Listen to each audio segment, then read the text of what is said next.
I was once told that walking through a doorway could cause someone to forget even the most precious memories they had.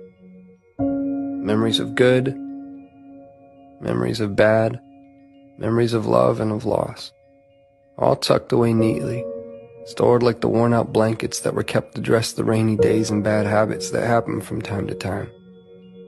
Or what it felt like to rest your head on a friend's shoulder that still carries with it the creases from where you last placed your heart.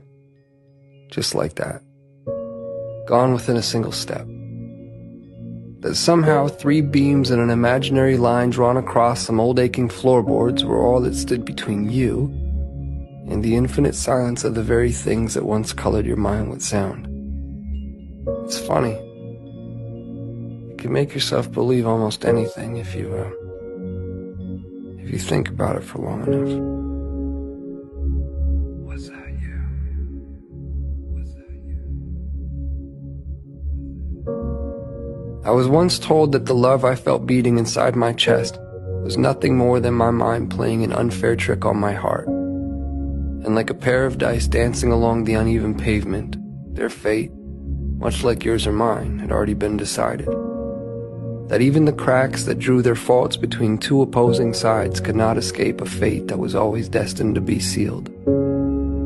To think that someone could actually believe that the swelling tides of my heart were no more than an anxious highway of ins and outs anchoring my imagination to the castles I've been building in the sky.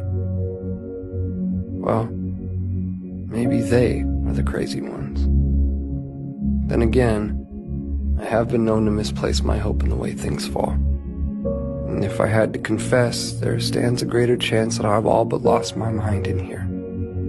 So I suppose it's better off this way. Because I've always believed that the odds of finding what you seek tend to favor those who are open to seeking them in the first place. And I, for one, have never quite understood how odds stand to get even without that frame in mind.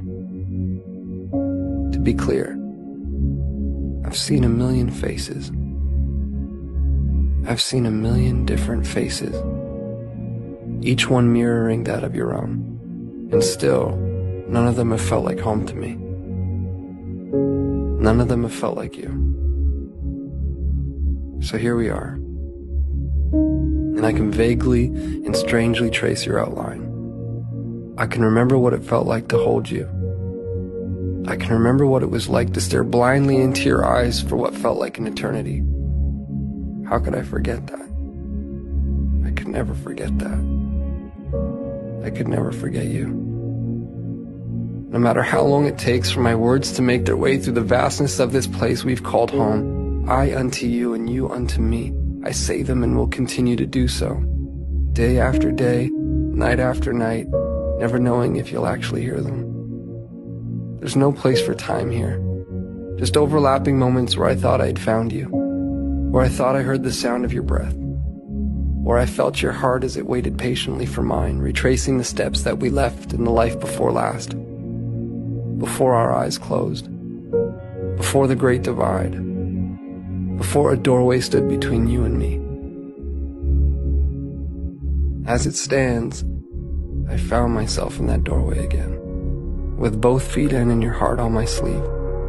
But I can't bring myself to walk through this time. Not yet, at least. Not until I take one last look and see that it was you. That it was always you. Our hearts strewn across those old fragile floorboards. The silhouettes of each and every one of our memories playing out like a story that we both know we've seen before. I remember now. This was where I first found you. Beyond those closed doors, I will find you again. My love, I will find you.